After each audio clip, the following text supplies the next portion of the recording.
카이어 스루프 타임즈 2024년 2월 28일자를 진행하도록 하겠습니다.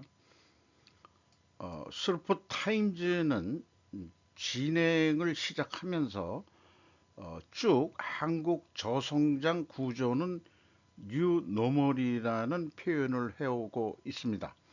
그리고 생존 우선순위와 기업 및 국가의 이익을 주제로 하고 있고, 생존 가능 여부에 따라 우리의 의사결정이 합리적이었음이 입증이 된다는 생각을 견지하고 있습니다.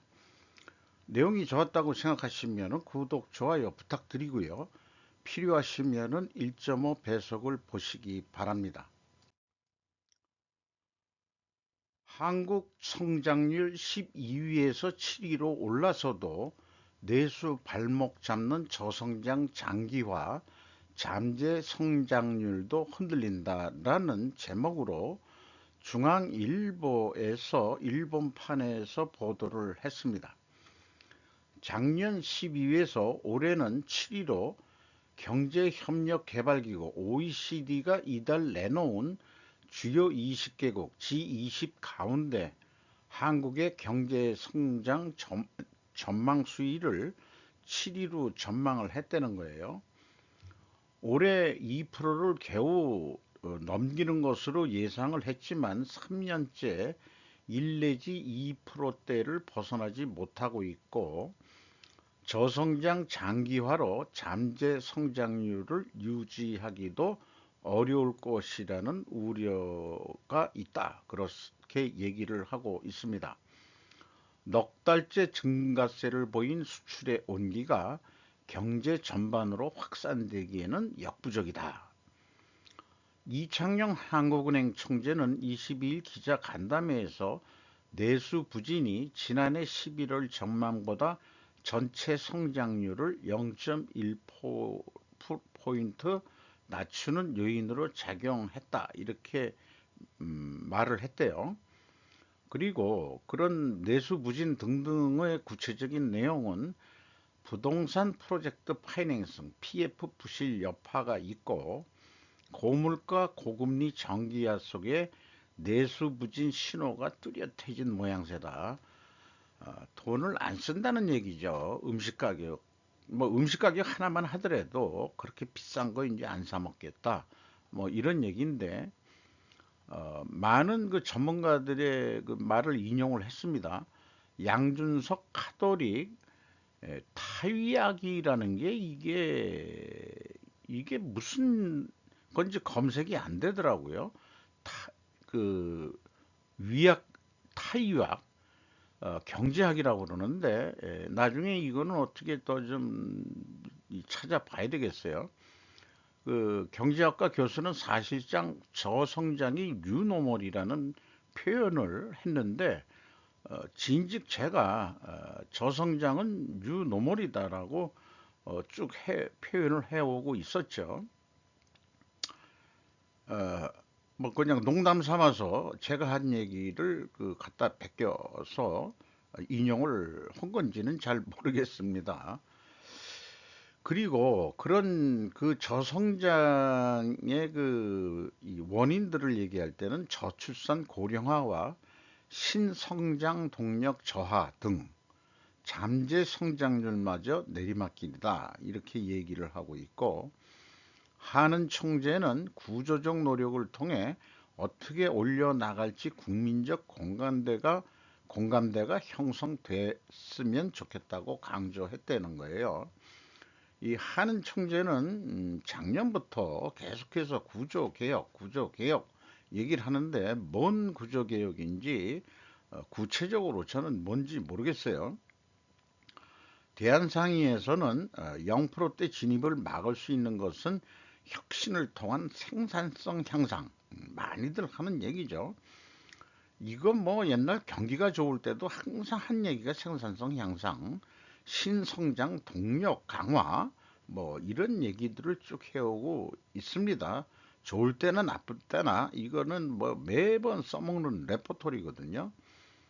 김정식 연세대 경제학부 명예교수는 결국 법과 제도가 바뀌어야 잠재 성장률을 높일 수 있다고 그래서 어떤 그 법과 제도를 바꾸냐, 노동연금과 같은 구조개혁, 법인세 등 세제 개혁 이런 것들이 있어야 정부와 국회는 더 늦춰서는 안 된다고 그렇게 얘기를 했다는 거예요.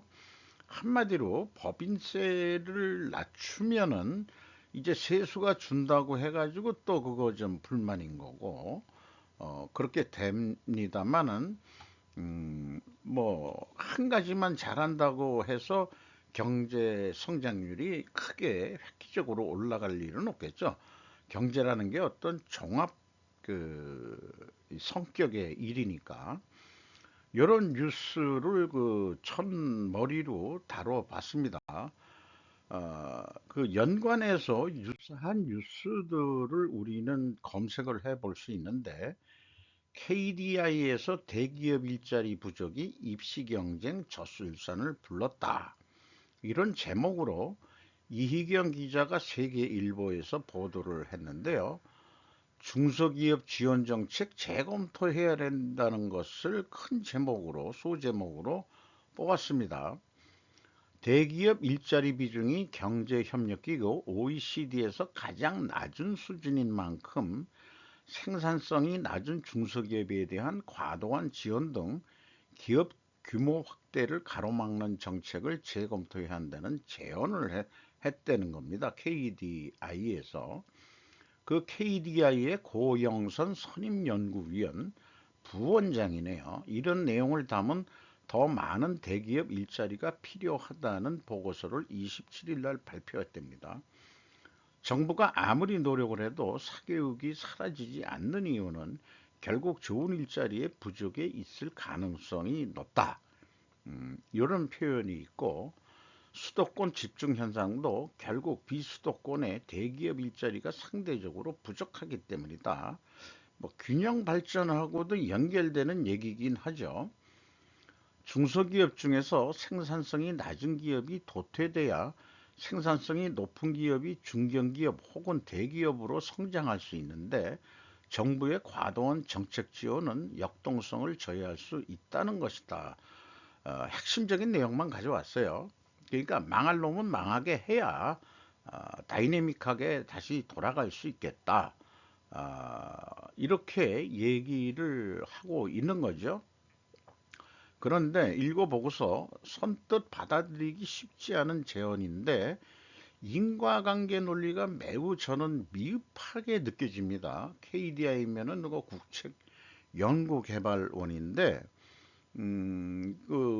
그쪽에서는 뭐 그 중국하고 관계를 또 강화해야 된다는 또 연구 논문들도 나온 애들이니까, 이 슬프 타임즈는 탈중국을 빨리 해야 된다라고 계속 주장하고 있는데, 이런 국책개발연구원에서 그 얘네들이 뭐 중국 애들한테 연구 자금을 받아 처먹는 건지 어떤 건지는 모르겠습니다만은, 어쨌든 이 보고서가 썩그 마음에 안 들어서 거기 나온 내용들을 제가 논리적으로 한번 표현을 해보려고 노력을 해봤어요. 대기업 일자리 부족을 원인으로 보고 있는 거죠. 근데 저는 바로 직관적으로 대기업 일자리 부족이 왜 원인이냐?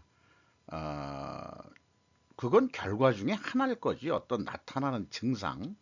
그래서 두 가지 카테고리로 뭔가 이 말을 풀어냈는데, 일단 그 중소기업 그 지원이 과대하다 하는 거가 원인이라고 한다면은, 그렇다면은 자연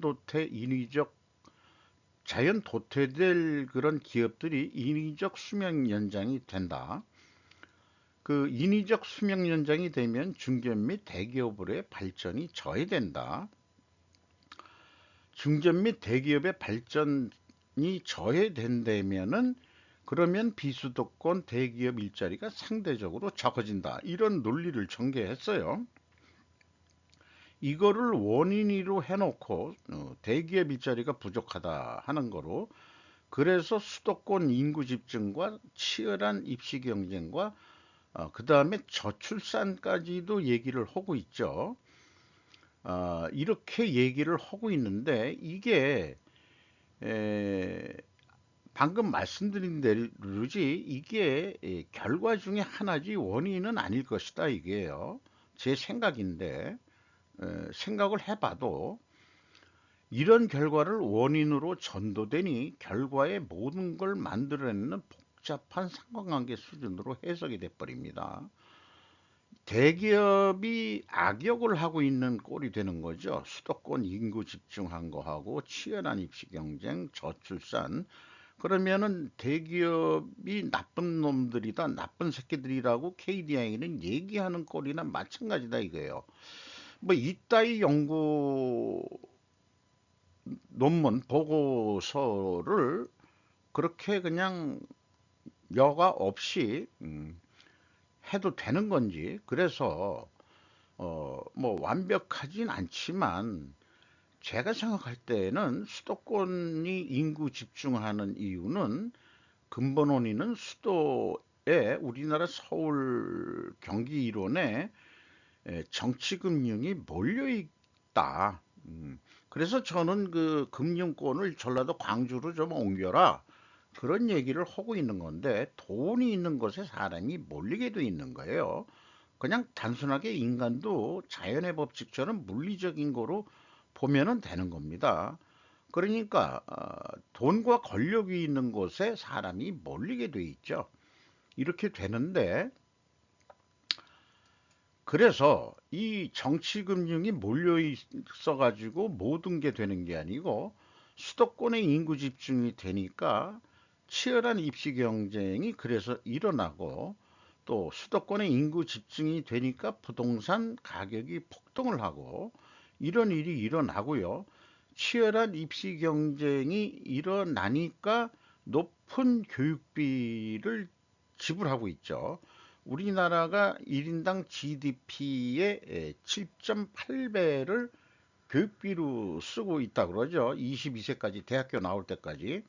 그래서 그 어저께도 얘기인가 할 때, 며칠 전에도 교육비 비교를 이 의식주 먹여 살린다기보다도 애를 키우는데 들어가는 먹고 이런 거는 교육비로 얘기하면 안 되고 양육비라고 하면은 거기에 교육비도 들어가는데 교육비와 그 양육비는 디커플링 해서 실제 그 학교에 들어가는 돈이 얼마냐, 사교육비 포함해서 이런 식으로 따져봐야 되지 않겠냐 하는 의견도 했죠. 그러니까 높은 교육비가 들어가고 수입은 한계가 있으니까 저출산 현상이 있는 거죠. 우리나라가 세계 최저의 출산율을 자랑하는 1위 국가가 됐다고 하죠. 그래서 부동산 버블도 높은 주택 가격이니까 시집 장가가기가 어렵다 이게요. 그 새 살림을 출발하는데 이것도 저출산의 원인이다. 이렇게 이제 일반적으로 요런 논리로 어떻게 좀 해가는데 대기업 일자리 부족이 왜 생뚱맞게 어디서 나오는 얘기냐 이게요. 대기업은 자기네들이 생존하기 위해서 수요 공급이나 경쟁력 등에 의해서 또 외국하고 가격 경쟁도 해야 되니까 자동화도 많이 하고 옛날에 수동 작업으로 하던 것들을 많이 그 자동화 해가지고 로봇화하고 있지 않습니까? 중소기업도 우리나라의 그 산업 로봇 설치한 게 세계 또 최고의 산업 로봇을 설치한 나라가 또 우리나라라고 돼 있어요. 그럼 대기업은 그 자동화하지 말라는 얘기냐? 일자리라고 그러니까 대기업 일자리는 왜 작냐?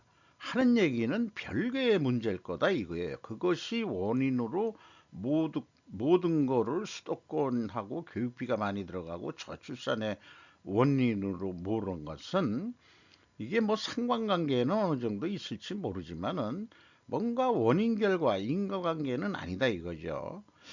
그래서 이런 보고서는 마뜩하다 그러나요?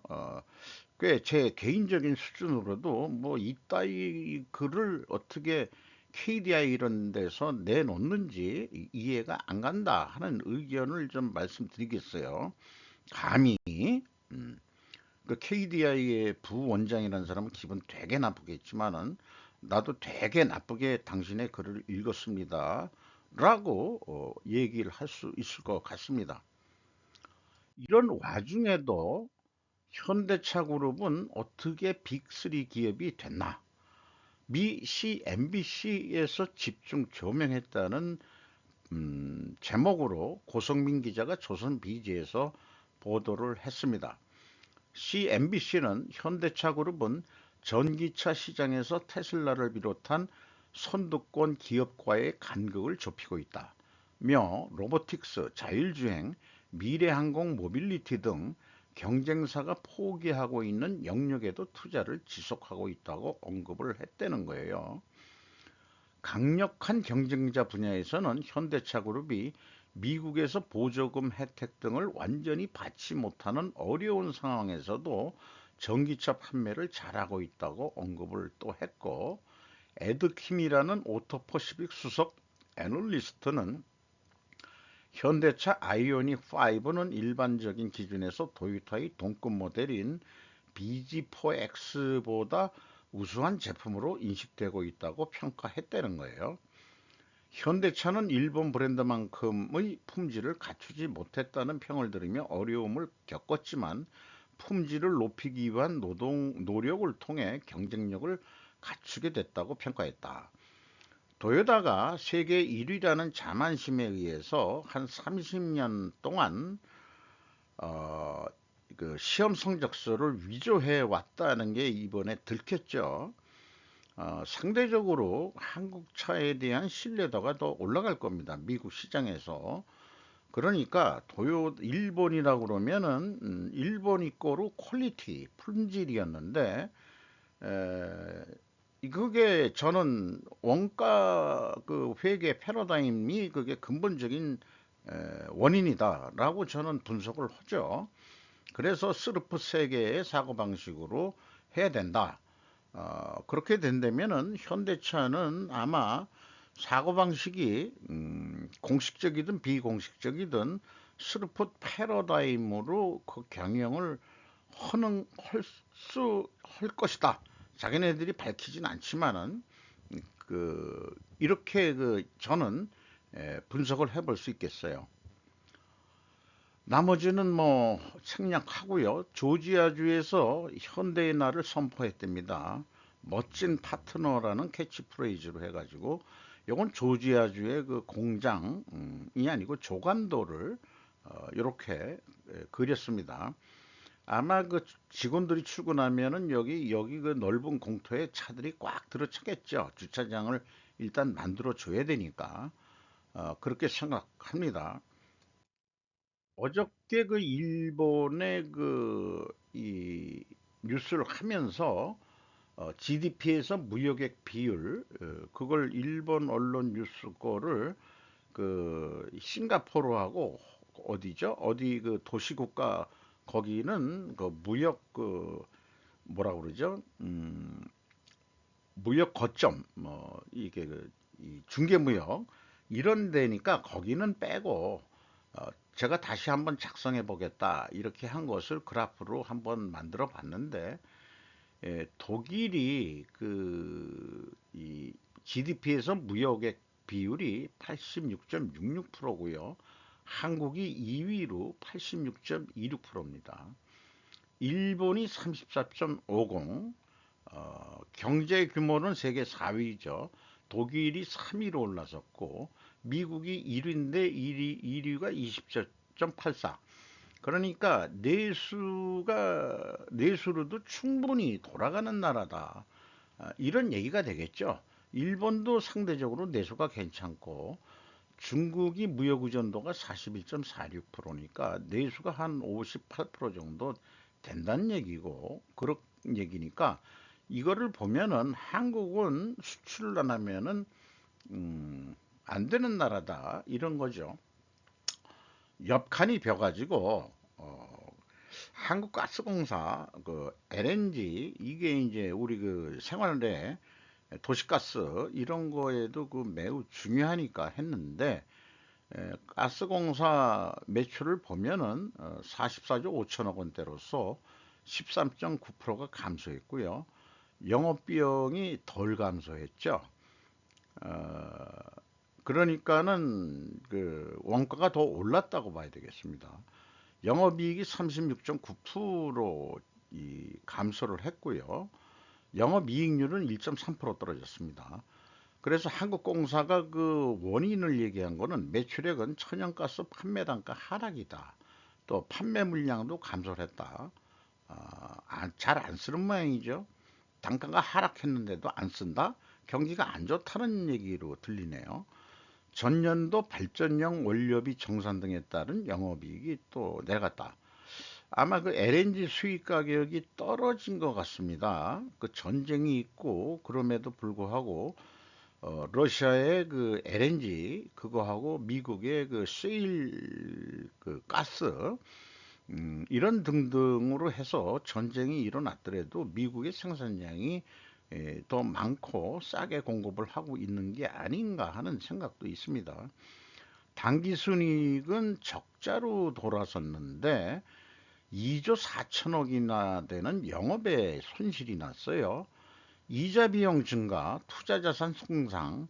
그러니까 투자 자산이라는 것은 쓸데없이 돈놀이 하다가 평가절하가 돼가지고 이렇게 된 거고, 이자 비용이란 거는 아직도 무슨 자원 개발한다고 뭐 해서 돈을 빌려가지고 어디 생뚱맞게 다른데 뭐 유전 개발까지 했는지 어땠는지는 모르겠습니다만은 그건 뭐 석유 개발 공사라고 따로 있기 있으니까 장관 이게 그 MB 때부터 장관이 안 좋은 그런 거로 해가지고 본업에 충실을 안 하고 뭔 자원 개발이다 뭐다 해가지고 이자 비용인가 이게 부채가 지금 많은 거예요. 그러니까 아무리 본업으로 해서 이익을 낸다 하더라도 이게 2023년에 이자 비용하고 아마 이자 비용은 꾸준히 나가는 거겠지만 투자 자산을 어디다가 투자했는지 모르지만은 어떤 그 금융 자산에 또 어떻게 돈을 실는 거 아닌가 하는 나중에 요게 사업 보고서가 공시가 되면은 이건 또 궁금하니까는 분석을 안 해볼 수가 없겠죠. 집값 내려간다고 서민은 앞으로 집 사기 더 어려운 이유. 이유라는 게 이제 원인으로 보면은 이유가 원인이죠. 데이트 저스트라고 그걸 뭐라고 그러던가 그 블로그가 아니고 포스트라고 그러는데 네이버에서 사진을 아주 그 맨 그 첫 도입할 때 이 사진을 인용을 했는데 이 산등성이라기보다도 이제 고지대에 있는 슬라브 형태의 우리나라의 전형적인 그런 그 주택들이죠. 조명들이 뭐 많이들 이렇게 밝게 했는데 일부러 이렇게 조명들을 많이 그 다는 아닐 것 같고 자연스럽게 찍힌 거겠죠.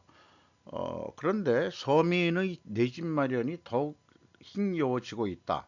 주택 공급이 지나치게 주거 비용이 비싼 아파트 위주로 이루어지기 때문이다.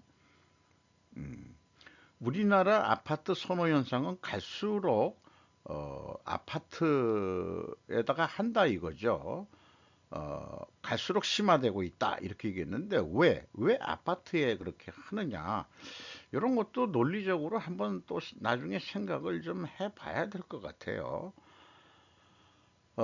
그렇습니다. 그러니까 이제 좀 우리나라 그 저성장은 부동산 경기도 지금 이제 내려가고 있는 중이고 저는 더 내려가야 된다고 생각하는 사람 중에 하나입니다만은 우리나라 저출산도 문제지만은 중국도 지금 저출산 위기가 왔죠.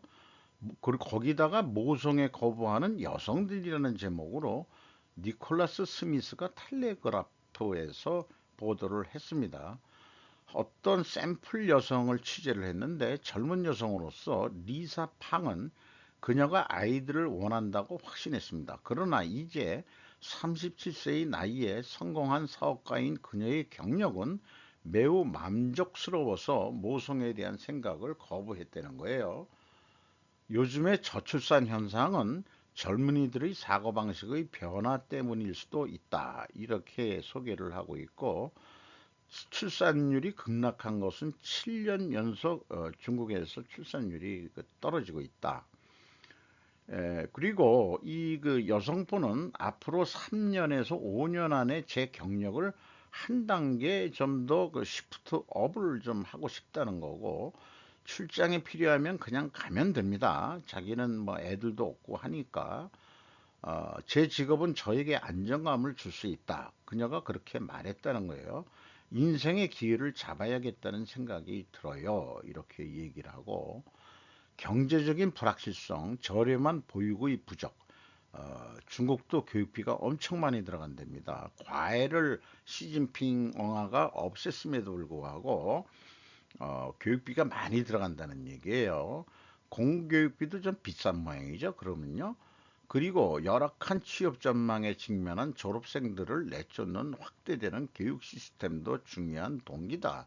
이렇게 얘기했는데 엄마가 아니겠죠. 그 낳은 애를 또 여성들은 또 일을 해야 되니까 애들을 데리고 사는 전형적인 그 이 손자 손녀를 데리고 사는 그런 사진을 샘플로 그 했습니다. 중국만 그러냐? 우리나라는 이미 뭐 세계 최고의 최저 출산율 국가니까 0.7명으로 이제 떨어졌다고 그러죠. 근데 여기 일본에서는 역대 최소 75만 만 명, 8년 연속 감소, 저출산 가속 선명하게 23년 인구 동태 통계 속보, 후생 노동성, 어, 이 2023년에 75만 8천 명그 출생을 했다는 얘기고 계속 이렇게 그 떨어지고 있죠. 혼인 건수도 계속 떨어지고 있고 우리나라는 요게 아마 30만이 아니고 제 기억으로 한 25만 명뿐이 안 났다는 것 같은데 작년에 결혼 수도 더 적겠죠.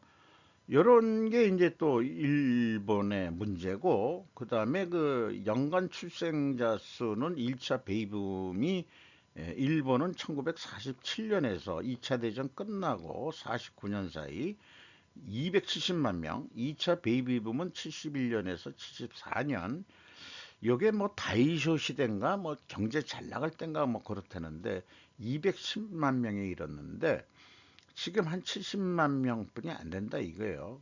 2016년에 100만 명, 19년에는 90만 명, 22년에는 80만 명으로 밑돌았다.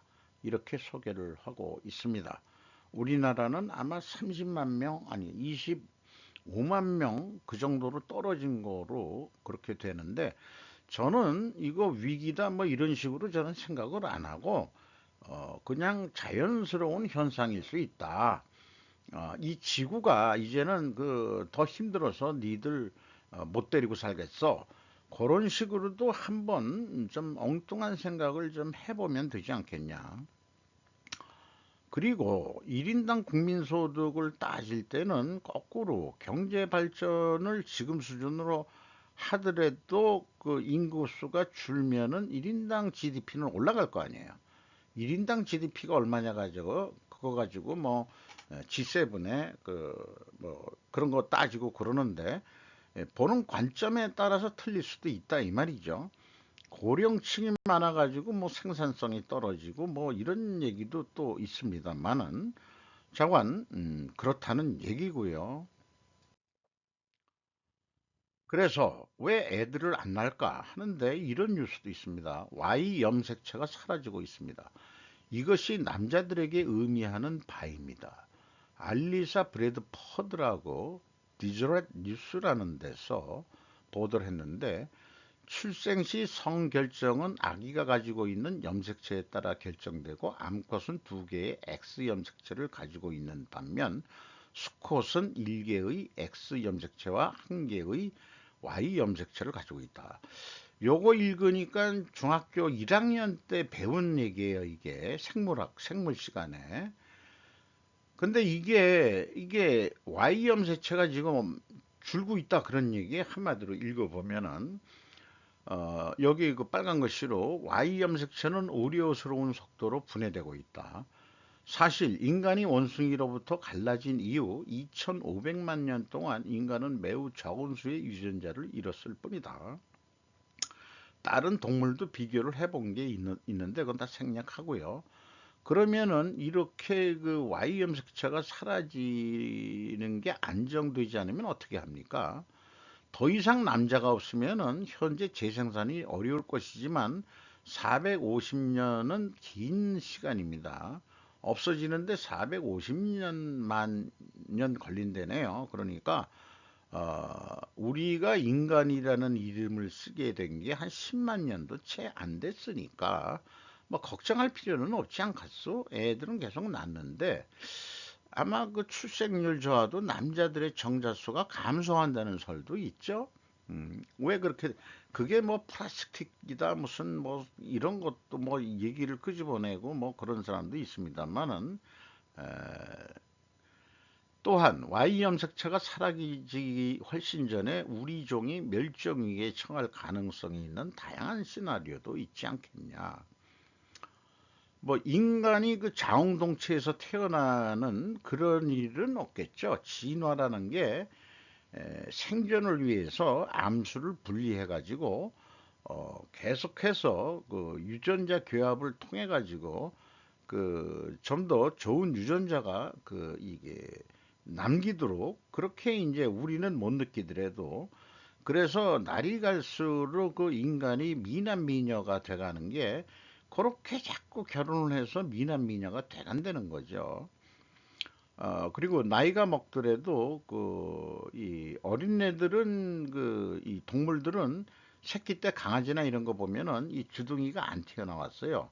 그러니까 그거를 생물학적으로는 에, 늑대 같은 걸 보면은 크면서 이 주둥이가 크게 나왔죠. 그러면 지금 애완견 중에서 이 주둥이가 안 나오고 그런 경우에는 사냥을 할 수가 없어요. 인간이 안 먹여주면은 뭔가 물어뜯어야 되잖아요. 사냥을 할 때 그 동물의 그 초식동물 목을 물어뜯기 위해서는 입도 커야 되고 송곳니도 크고 이빨이 튼튼해야 되는데 그럼 성장하면서 입이 길게 나오게 돼 있는데 인간도 옛날에 많이 튀어나왔어요. 그걸 뭐 물어뜯고 막 이런 것도 고기도 질긴 걸 먹어야 되고 그러니까 그런데 지금 우리 인간들은 이 태어날 때 모양 그대로 유아적인 얼굴 형태로 그냥 그대로 가고 있다. 이렇게 진화되어 있다 이게. 그래서 이뻐졌다 이게요. 여자나 남자나 이런 게 생각이 나네요.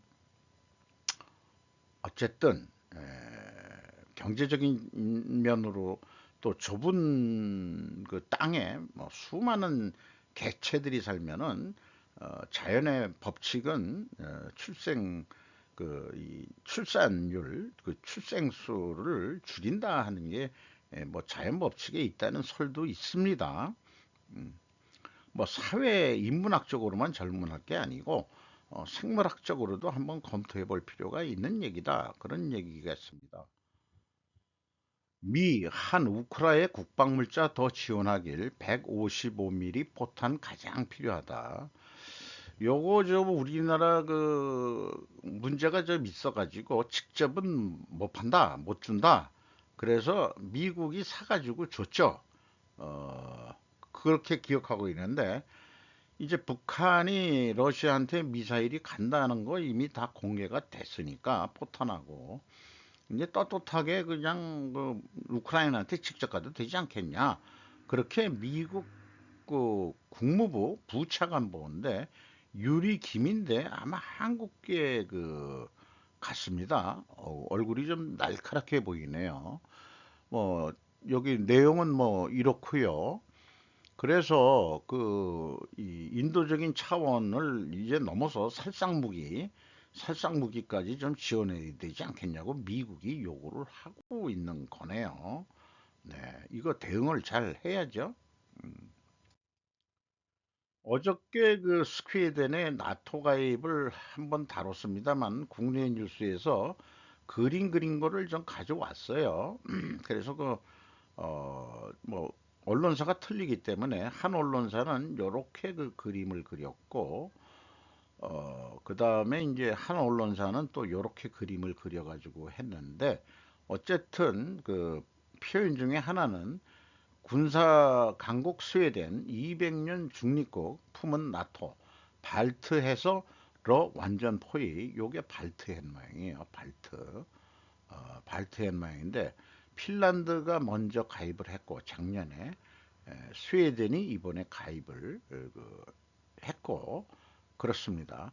아직 그 신청 가입 희망공은 조지아주, 조지아주가 아니고 조지아, 구루지아라고도 발음이 된다고 그러죠. 조지아가 구루지아, 우크라이나 이렇게 돼 있는데 지금 이렇게 돼 있지만 지금 크림반도하고 여기 이 동쪽 여기 좀 많이 뺏겨 있는 상태죠. 지금 이 전선이 침범된 상태에서 키우도 그 수도를 공격했는데 그건 잘 방어를 했다는 얘기가 있어요.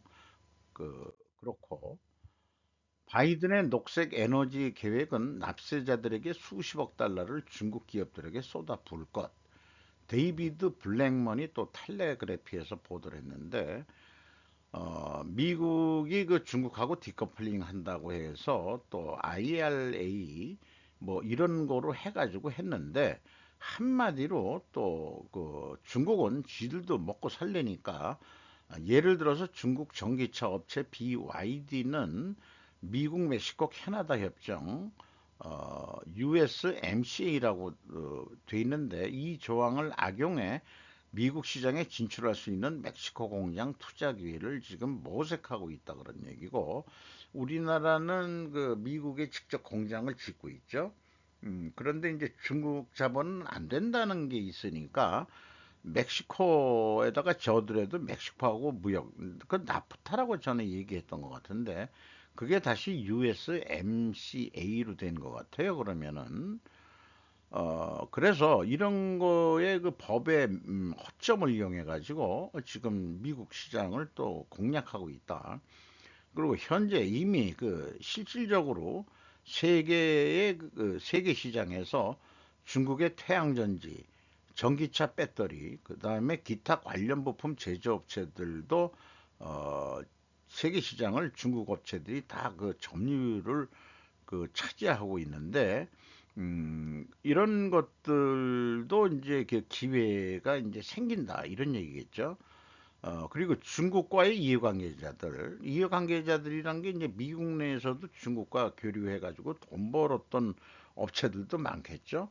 그래서 이 IRA와 USMCA의 잘못된 그 맹점을 이용해서 악용해서 미국 시장에 발을 들여놓기 때문에 이런 것인데 이런 것들을 잘 못하는 이유는 매우 느리게 움직이는 아주 이 만성적인 관료주의 과정 때문에 또 그렇다. 이렇게 얘기를 하고 있네요. 뜬금없이 모니카 루인스키가 미국 선거 투표 동료 캠페인으로 모델 데뷔. 이런 뉴스가 이것도 텔레그라피에서 로지나 사버라고 발음해야 될까요? 도대체 모니카 루인스키가 누구길래 이런 뉴스까지 나냐? 이렇게 했는데 요 정도면 되게 미인이죠. 미인인데 모니카 루인스키는 패션 브랜드 음, 국문 AI가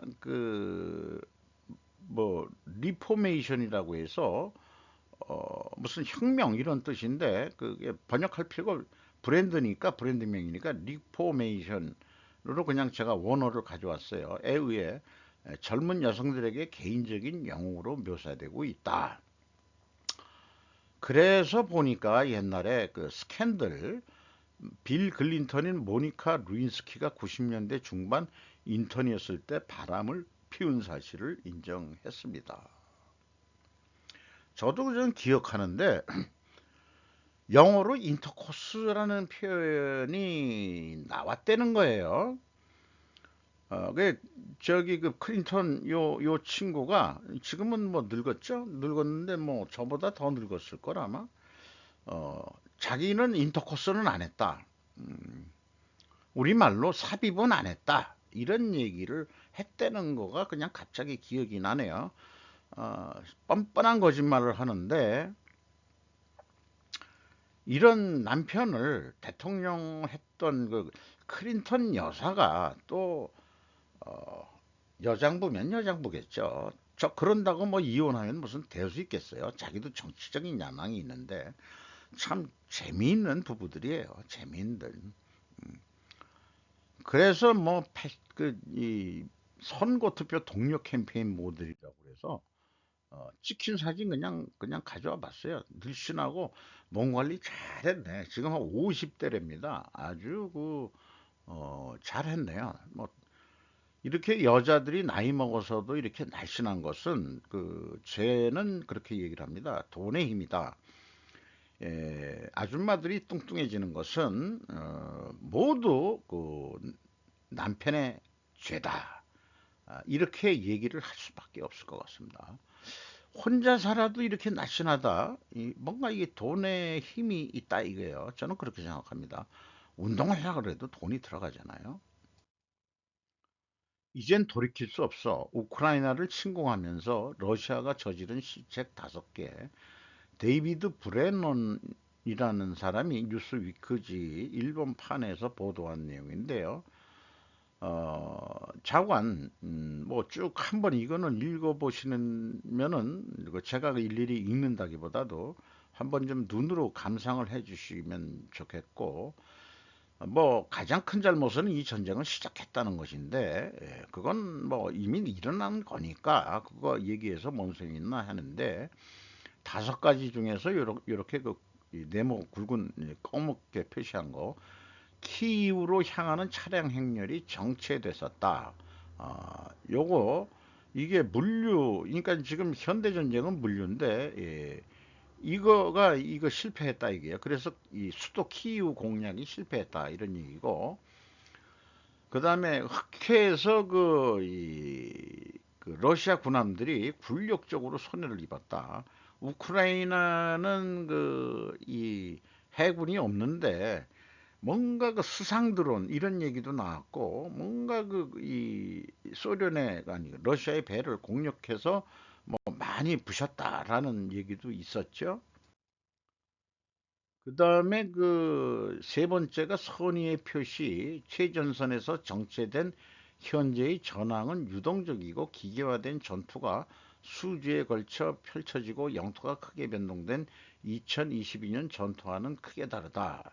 이렇게 했는데 지금 장기 이 참호전 형태로 그렇게 돼가고 있는 것 같죠? 옛날 방식으로 뭐 여러 가지 있지만은 또 푸틴의 요리사가 이 또 프리고진이 잘 이 주방장, 푸틴의 주방장이라고 했던 에, 그런 게더링 업체, 음식 제공하는 업체 이런 게 커가지고 하고 있는데, 요걸 쿠데타가 또 일어났다는 것도 문제였던 것 같고, 요런 게 이제 네 번째로 얘기가 되는 거고, 구멍투성이의 방공 시스템이 또 문제가 있다는 거예요. 그래서 이제 미국의 이 전투기라든지 또 이런 장거리 미사일 이런 것들이 나오면은 러시아도 방공 시스템이 의외로 취약화되는 거,